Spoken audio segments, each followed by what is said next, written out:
I bought a non-running, crash damage Lamborghini SVJ Roadster.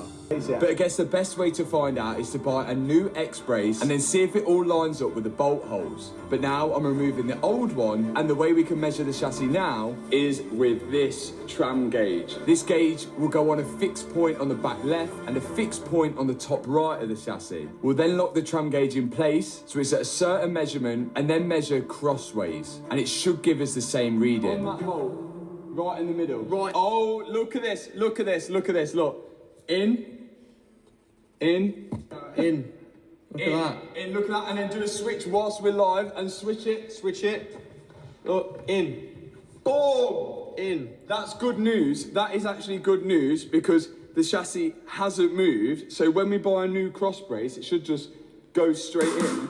Extremely good news. It means we don't have to remove the engine. One problem out the way.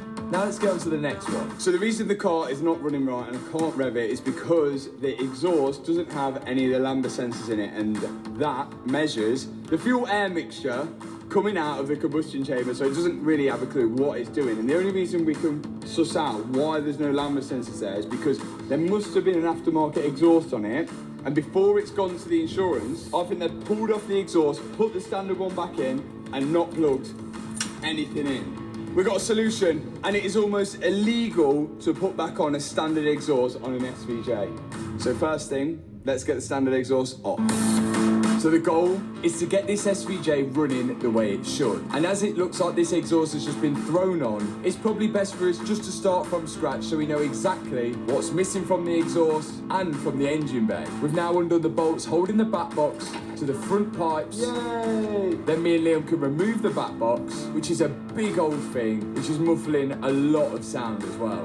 And now that that's out the way, we can access both front pipes. Standard exhaust is off, and it is the standard exhaust. There's no aftermarket exhaust on that. It is wham. There's loads of bolts missing out of it. And speaking of bolts missing out of things, we had a problem with the front pipes. Liam, what's happened here? So we've just took the top one off. Yeah. And what should happen now is you've got to undo the bottom one. Which is hard to get to. Which is hard to get to. Yeah. But...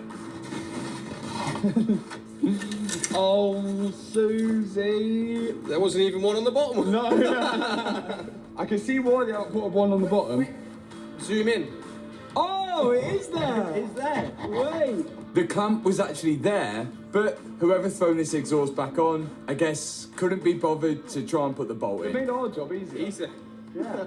Let's undo that side. And on the left side of the car...